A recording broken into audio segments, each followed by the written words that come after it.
Okay, let's go. It's time for Be Picked. When you're ready to move from clicks to clients, learn to be picked.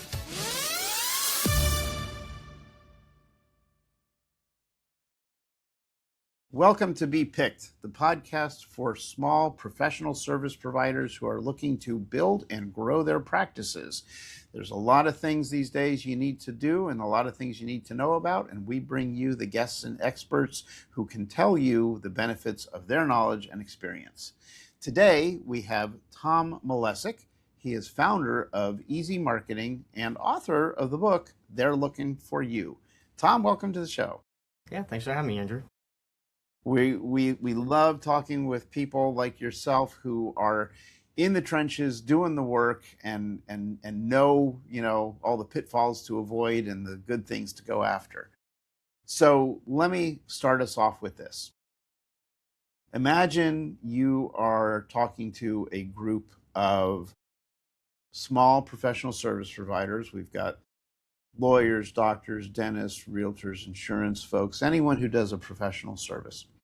And they are telling you, I really need to get more clients, but I don't know how to do it. And I am so busy with all the work that I'm doing for the clients that I have, all this stuff that I hear about, I got to do a million different things. I don't have any time to do that.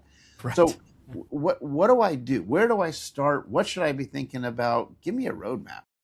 Yeah. So I think in the professional services industry, this is the easiest conversation ever because the stuff they do for their clients, they do because their client doesn't have that expertise or the time to do it. So, the quick and dirty answer is, well, don't do it. Hire somebody that does it for you, right? It's rare that in that professional services, lawyers, accountants, like they don't have the time or the desire. Let's go with that, right? They're not marketers as a general rule. So it's really easy to outsource that to a digital marketing agency that can really help you grow the business, and you just field the leads. As long as you can do that part, the marketing agency can easily take that over. Mm-hmm. Okay. So, excuse me. So what does that mean in reality? What types of things would a marketing agency do? Because if I'm an attorney, I'm concerned about the message that's being put out. Number one, because it's going to be my credibility, and number two, I don't want to put anything out that's going to violate legal ethics or anything. So Exactly. How do I deal with that stuff? Yeah, well, make sure your agency understands the topic that you talk about, or has at least done a couple other lawyers, and certainly look at their work. For us, the starting point is to look at what you have right now. And say what's good about it, what's bad about it, and where will we make those improvements. And the first place we look at is your website. And to be honest, Andrew, that's it's hardly ever good, right? You take a look at somebody's website and there's probably 30 things, then in 2 minutes I can tell you should fix these things. We can certainly talk about what those things are, but you start there. And then we would do some kind of SEO, Google Ads analysis to say what's next, right? So do people actually find you on Google? What keywords are you ranking on? What aren't you ranking on? And why? And generally we can look at your website and tell you why. So, okay, then why don't we actually start with that? If I am getting ready to open a practice and I want to build a proper website from scratch, I don't have one yet, haven't done word number one. What do I need to be thinking about if I'm going to do it the right way? Yeah, the first thing you need to think about is what's the problem you solve? So who do you help, and what's their challenge? Like, why are they coming to you?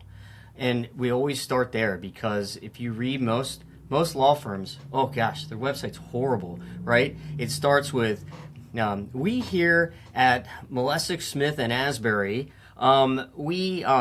we're experts in personal injury law, and we can show you all these cases of what we've done, and we're just amazing, and you should hire us, right? That's what they do. What's wrong with that? That makes total sense, of course. Right. And people think, oh, what's wrong with that? You said my company name like 7 times on the homepage, and you just said what everybody else says. We're good at our jobs. Let's hope so, right? My favorite is we value customer service. Okay, we were setting the bar really low, right? But it's not about that. It's about telling the story of of why I might have been coming here, right? So I'd start with, you know, if if you've been injured in a traffic accident and you have blah blah blah blah blah blah blah, right? We want to move into what's the problem that they have and what's their fear, frustrations, concerns, on what's going on in their life, and then you can say how we help them with that. But you can't say that until you can get in their head, and you need to know your customer well enough to be able to be in their head, right? And that's the kind of copy we write. So we're gonna talk to you and better understand it. We're gonna look at, well, what do we think people's fears and frustrations, and we write it up, and the customer says, "Oh my gosh, yeah, that's us. That's exactly what we do." We're like, "Yeah, that's right," and that's what the customer says when they get there. If the customer doesn't read themselves in that opening paragraph, they're moving on. Right. Wow. Yeah. Okay. So let me see if I'm getting this right then. So I am getting ready to open my practice. I know I need a website. I go and I have somebody design a website for me, and I put in all this stuff showing that I understand what the concerns are that my ideal client has. And I put it all up and I make it look really, really pretty and I launch it. I'm done, right? People are just going to forever more come into my door. Yeah. I wish the movie Field of Dreams was actually like a reality. Like, it's not if you build it, they will come, right? Now we've got to put the work into that they will come, right? Well, but wait a So, minute, Tom. You just told me I needed to put all this stuff in. I put it in. right. You have to have a starting point. So I think of it like, so when you were dating, and I don't know about you, but my buddy Mike and I, we'd go to this bar on a regular basis to try to meet women. We weren't that good at the meeting part, but so we would go, and if Mike and I just we were just done, we mowed the lawn, and then we played a church league softball game, and we're kind of dirty and we smell bad and our hair's a mess, like, and then we show up, like, is anyone want to talk to us? Like, no, we're the stinky guy, right? Like, that's not good, right? So the website has to look good. And then let's say we look good, right? I got a nice polo shirt on, I took a shower, I put cologne on, like, I'm looking pretty good at the bar. And then if when I open my mouth, I'm an absolute jerk, that's the copy, right? Do I sound good? Those two things have to be true. But then we have to actually show up where we think we can find somebody to date.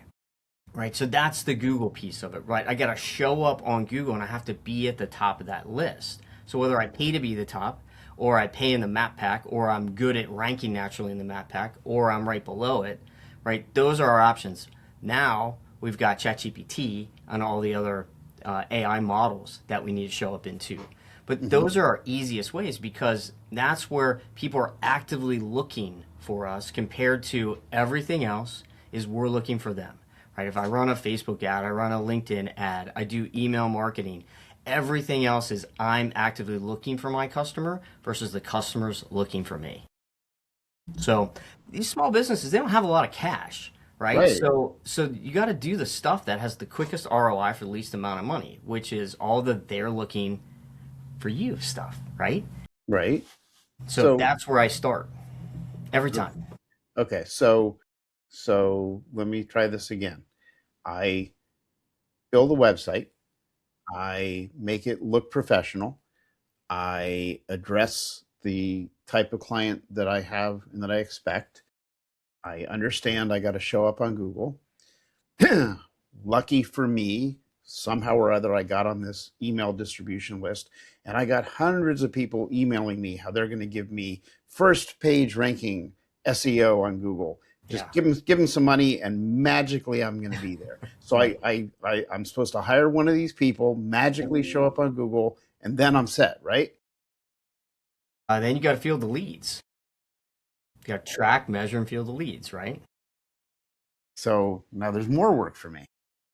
Isn't that the part of running your business? Yeah, but I don't have time for that. I got to do the business. You don't have time to answer the phone or respond to a form. You shouldn't be in business. Ah, Okay. So now I got to actually be present when they call me. It'd be So, great. and Yeah. and I have to tell you, it's amazing. I recently was trying to reach out to several attorneys for an issue that I wanted to discuss with them. And I called probably 10 different offices. I was actually trying to, because I'm an attorney myself, I was trying to refer a case over. I must have called 10 different practices. Nobody answered the phone.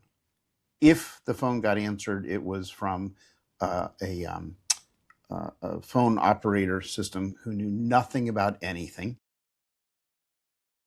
They took messages, or I left a message. Nobody calls you back.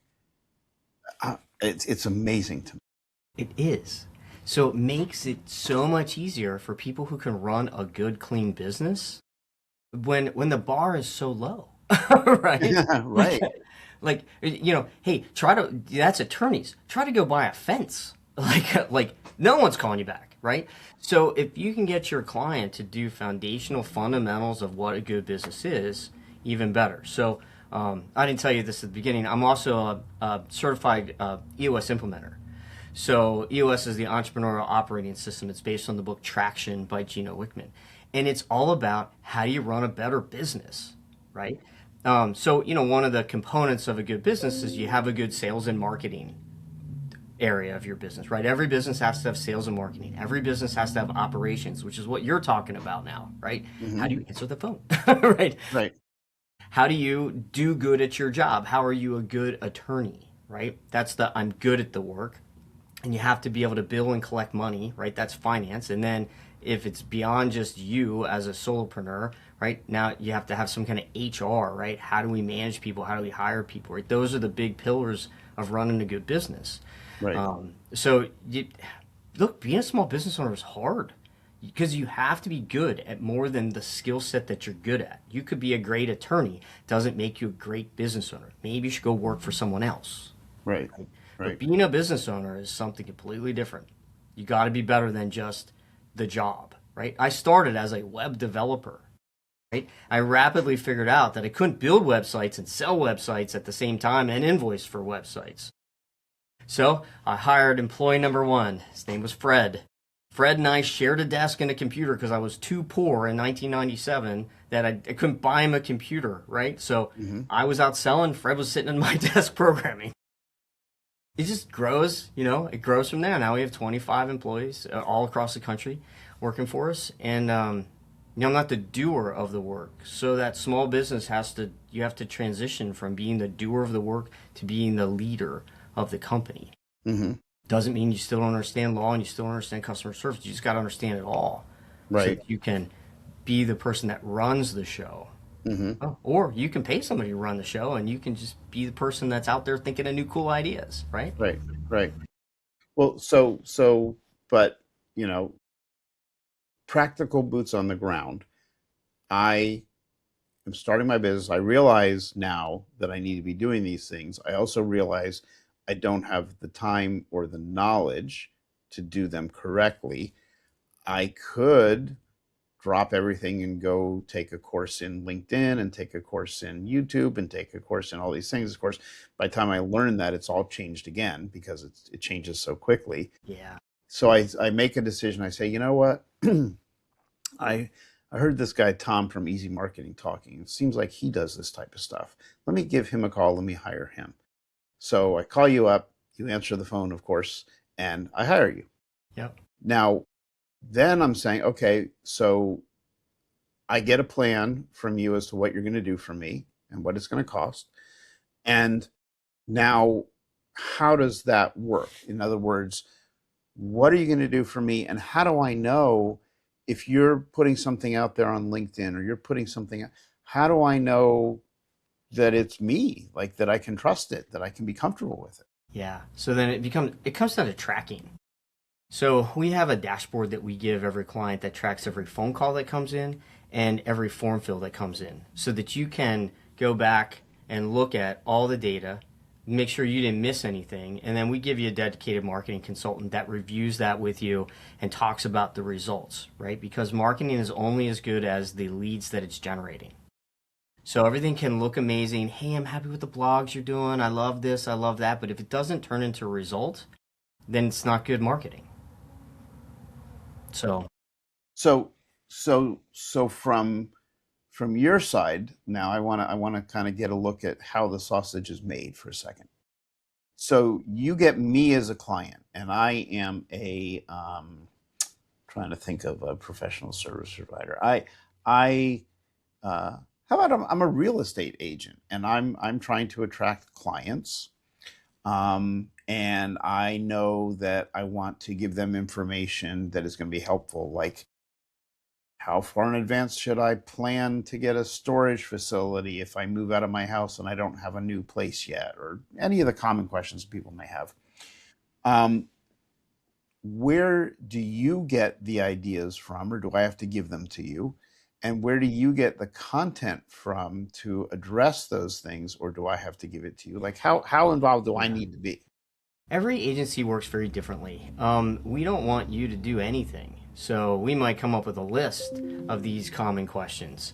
If there's something you run into all the time, by all means, we want you to give it to us. But we don't expect that. We assume that our clients are not marketers. If they were, they wouldn't need me. So we're going to generate that list for you. And we're going to write all the content. And it doesn't that's what my team does. So they're experts in being experts in lots of things, and you just need to be good enough. You need enough knowledge to write the content. And years ago, what we did was we went to Google and we'd read 10 articles on that exact topic of how long ahead do I need to have a storage facility? What types of storage facilities? What am I looking at? Are they indoor temperature controlled? Are you going to come up and pack my stuff? Or am I just going to like a outdoor crappy storage facility I'm going to pay $40 a month for? Like, right, we could have all those choices of storage facilities. But now what we do is we use AI, right? So AI assists us writing it. Our writers are now editors and make sure that those keywords are in it that we're trying to rank for. Because at the end of the day, I'm writing that article more for the person but I'm really writing for Google. Right. Okay. So you're referencing what we hear as SEO, right? Correct. Okay. So tell me, as you draft this content for me, your client, and you are looking for the SEO terms and doing all the things you just said, what, if anything, do I need to be thinking about differently today with AI is one question. And the second question is, how does that interplay, or does it, with any sort of Google Ads or any other things that are out? Got it. So let's start with question number one is about how do I get it to rank on Google? Rephrase that question. Well, so what am I doing? Is there a difference between what I would do for traditional SEO versus now with AI search? AI. Do I need to be doing something different? Got it. So it's very similar. The difference, so here's the similar. The similar is Google likes to read content and AI likes to read content. And where does AI read the content? On your website, right? So your website and having content on your website is absolutely the number one thing. Okay. Now the difference is AI wants to read questions so that it gives answers to it, right? That's why when you go to Google and you type in something, it does the AI thing at first now, right? Which is amazing, but it also has now reduced the clicks to your website because Google's answered it in its little AI thing at the top. So what we need to get mentioned on in the AI models is based on questions. So the content on your website, instead of just having a statement in like the heading, sometimes you'll have like big print on your website and then, in other words, category, topic, description. Now that category topic is now in the form of a question, right? So it's now Jeopardy, right? Can you phrase that in a question, Alex? So that's helping. So we're doing that. We're seeing a lot more FAQs within the page content than ever before, and you're going to see that because of AI. But it's all the same. The more content, the better, right? It's probably the number one complaint of small business owners. Tom, it's way too much copy on the homepage. Okay, you'll get over it. Like, I need the content for Google. Yeah. So, yeah. Wow. Okay. So then question 2 was, if at all, how does all that play into this concept of Google Ads and other types of things that I need to do, or do I need to do? You only need to do whatever takes the energy to generate the leads that you want. Let's start with that. That's the baseline as to what you need to do. Is the I'm going to go with the teenage answer, which is I need to do the very minimum to get what I want, right? I don't want to study an extra 15 minutes if I didn't need to, Dad, right? Like that's the answer. I don't need to spend one more dollar in marketing that I don't need to, right? If spending $2,500 a month is getting me the number of leads and the number of sales that I want for my business at this point in time, then that's what you need to spend. But if that doesn't generate enough, do we need to spend more money on it? Do we need to switch tactics, right?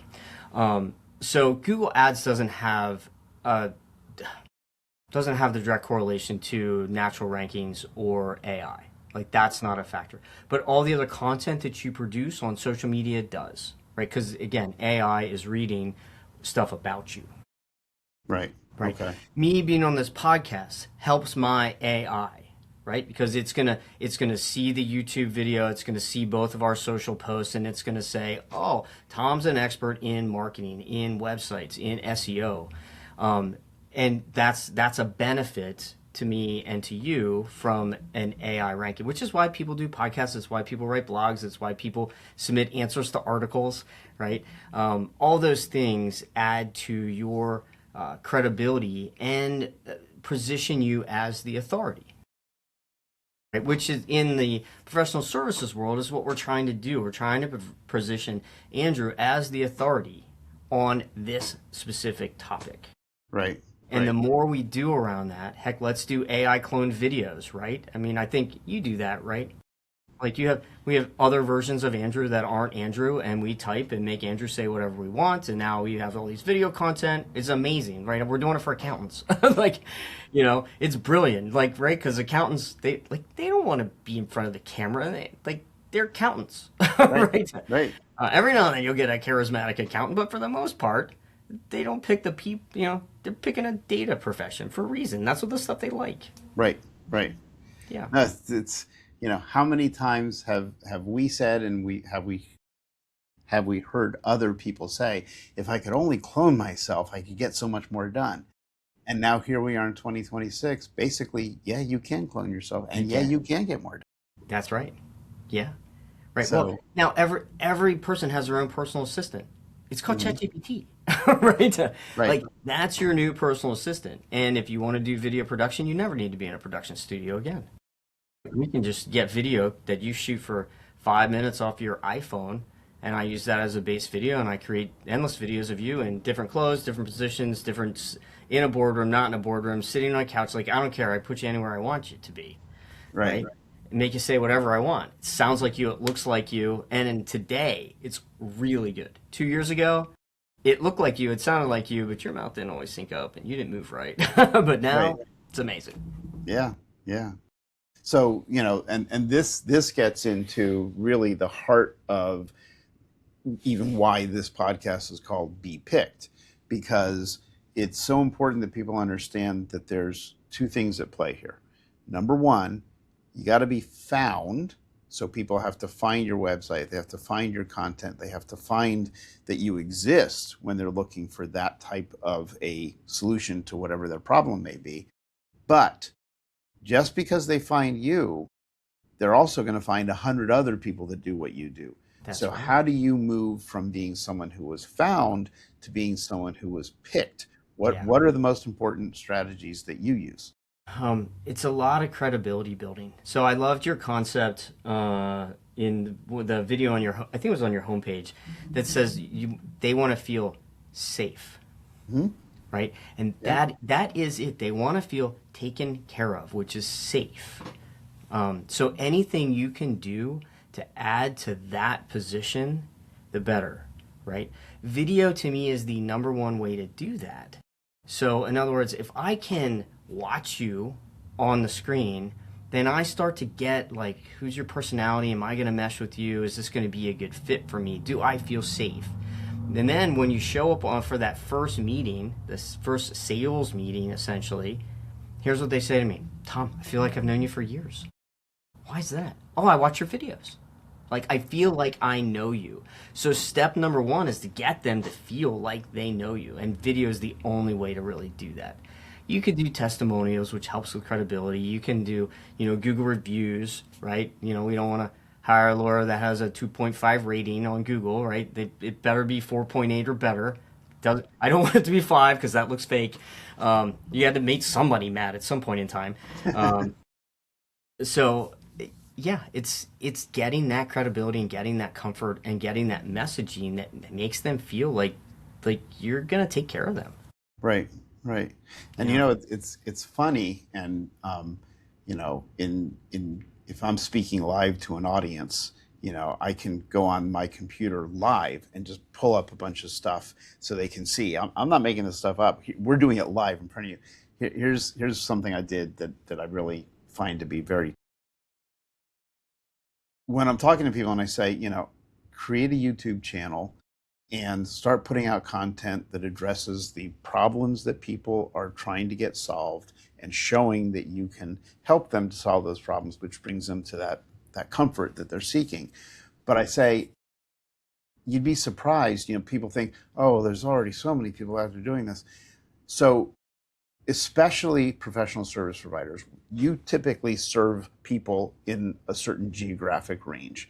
So if you're an attorney in Miami, Florida, you're probably not doing too much in Jacksonville or in California, right? Because you're in Florida and in a very area. So when you go in and you go to YouTube and you search accident attorney, Miami, Florida, motorcycle accidents, whatever, you try to figure out someone for you. Either nothing comes up, or I did one where I forget if it was a divorce or whatever it was that I was looking for. One video showed up of a guy who clearly just stood in front of his house and held up his phone, and he did like this 20-second video. It would not win any awards. Yeah. It would not rank high anywhere. But you know what? He showed up. He was there. He's the only one. Right. So if I'm looking for someone, I can't find anyone, at least he's there. So, the point is, if you start doing what we're talking about, it's not so hard. And, the other thing, here we are doing a podcast. You can be on podcasts. Both you and I have written books. I mentioned your book. They're looking for you. Do you have a copy of that by any chance? Just show people what it looks like. Yeah, so here's a copy of the book. Excellent. Yeah. And it walks them through all the things we're talking about here and more, I'm sure, right? Correct. Excellent. It's going to walk you through what's a great website and why, what's great SEO, what's good Google ads. Great.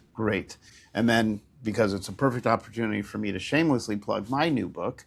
My book is called Left of Trust. It is available for pre-order now on Amazon. It's coming out officially in September of this year. But what I go into there is I go into the psychology behind the whole message that I give, which is what we're talking about now, which is you got to be trusted before people are going to call you and want to hire you. But as soon as you are the trusted one, it's already a foregone conclusion. They've hired you before they called you. So, learning how to do that, which some of that is all the things that Tom and I are talking about right now. That's right. So, Yeah, if they trust you before they pick up the phone or before they fill out that form fill, you have a higher percent that they're going to buy from you instead of buying from somebody else. Yeah. Right? If they think that you're the kind of person that can help them, then they want you. Sometimes they'll say to me, gosh, Tom, I so want to hire you, I just can't afford it. Right? So there's always that. A lot of startup businesses, they're not spending $10,000, $15,000 on a website. They need to start someplace. And a lot of times that might be they do it themselves, or there's a high school kid or a community college or something that needs a test project. But yeah, you got to start someplace. Sometimes I think small business owners just get paralyzed and do nothing. Like doing that's something generally is what better than happens. doing nothing. So just do something. Somebody will say, "Oh, Tom, what's the best marketing that you can do?" The one you'll do, right? Like start someplace, and then you get momentum, right? It's pushing that boulder up a hill. Like once it's moving, it's moving. Which is also the opposite. Like if you have a bunch of business and leads coming in, and then you say, "Look, too much. Stop, stop, stop." You've literally stopped the boulder, and it's going to take so much more effort to get it moving. So like once you get marketing moving, don't stop. Like find something to do with those extra leads. I don't care. Sell them to a friend of yours. Like do something with them, but don't stop marketing. Right. It's going to hurt you in the long run. And I mean, you're so on the mark there about, I think people become paralyzed because, well, I don't know where to start. I don't know what to do. And then they get caught up in this trap. And this is, my background being both an attorney and a mental health professional with the mental health clients, which many of them are attorneys. Here's an issue that comes up all the time, and it's relevant to this. They're like, well, but I want to do this, but I don't know the right way. I can't figure out the best way. But as soon as I know the best way, then I'm going to be doing it. But for 3, 4, 5, 10 years now, I'm still trying to figure out the best way. And I have to get the point across to them. Forget about that. There is no such thing as the best way. There is no such thing as perfection. And I always have them change what they're thinking. You're not looking for the best way. You're looking for a good way, because there's 10, 15, 10,000, 15,000 good ways. So pick one, because there is no such thing as the perfect, the best way. That just gets you stuck and you do nothing, which is the worst way. The worst way. Yeah. Right. Like, let's just take your book. You could have said, listen, I'm not ready to write the book because, I gotta work on the outline. And I can't work on the outline because I need to do whatever it is. Right? We just need to take one step forward over and over again. And in marketing, right, we just need to make the website a little better, more content, get Google like you. Right?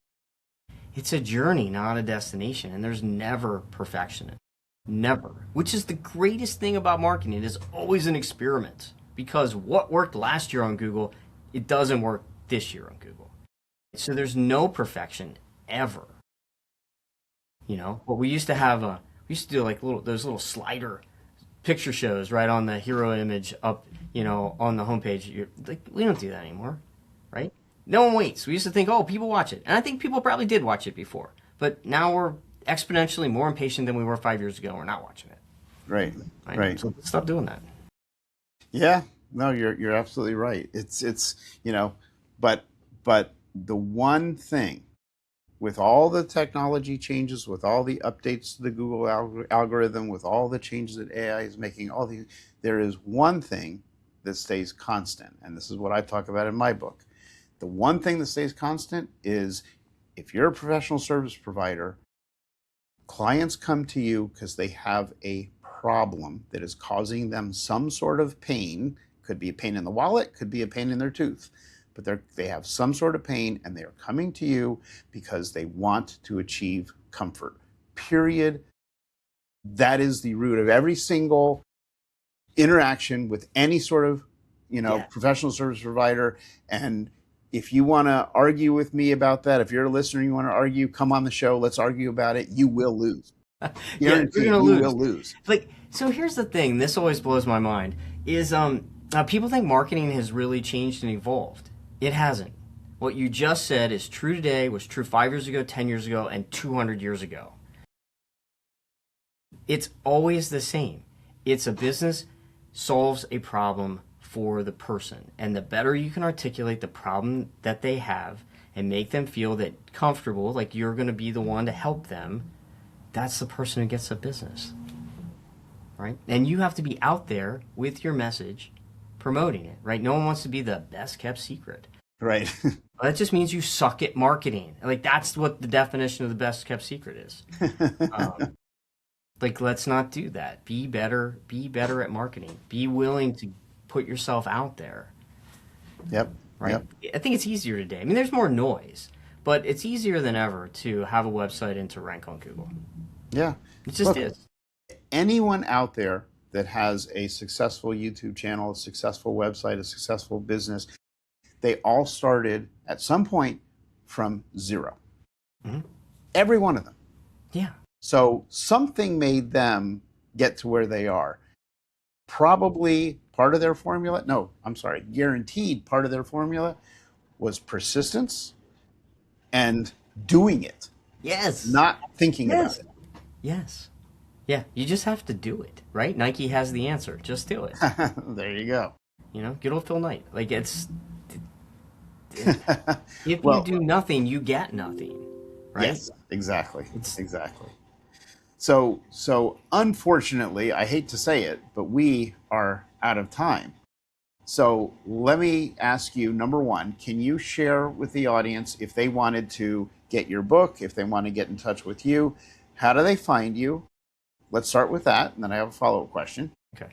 So go to easymarketing.com. It's the letter E, the letter Z, marketing.com. Or you could just type my name into AI or Google. It's Tom Malesic. It's Malesic. And trust me, you will find so much stuff on me and videos and our website.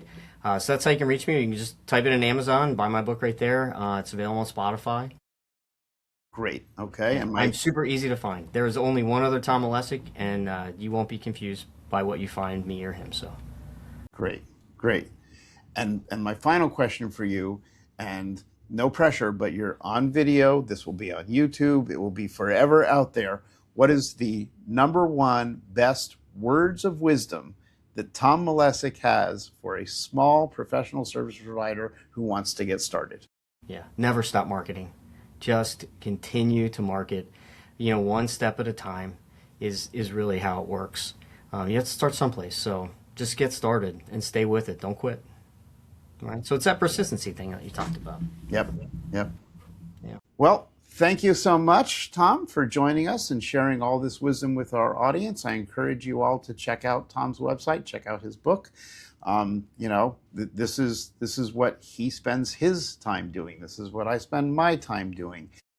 We could do other things, but this is what we chose to do. And so we try to be as best at it as we can be. So thank you for joining us here on the BPIC podcast. To find this episode and all of our other episodes and related materials, you can always go to our website, www.bpicked, which is BE-PICKED.com, and you'll find everything you need to know and more. And we look forward to seeing you each week on another episode of Be Picked.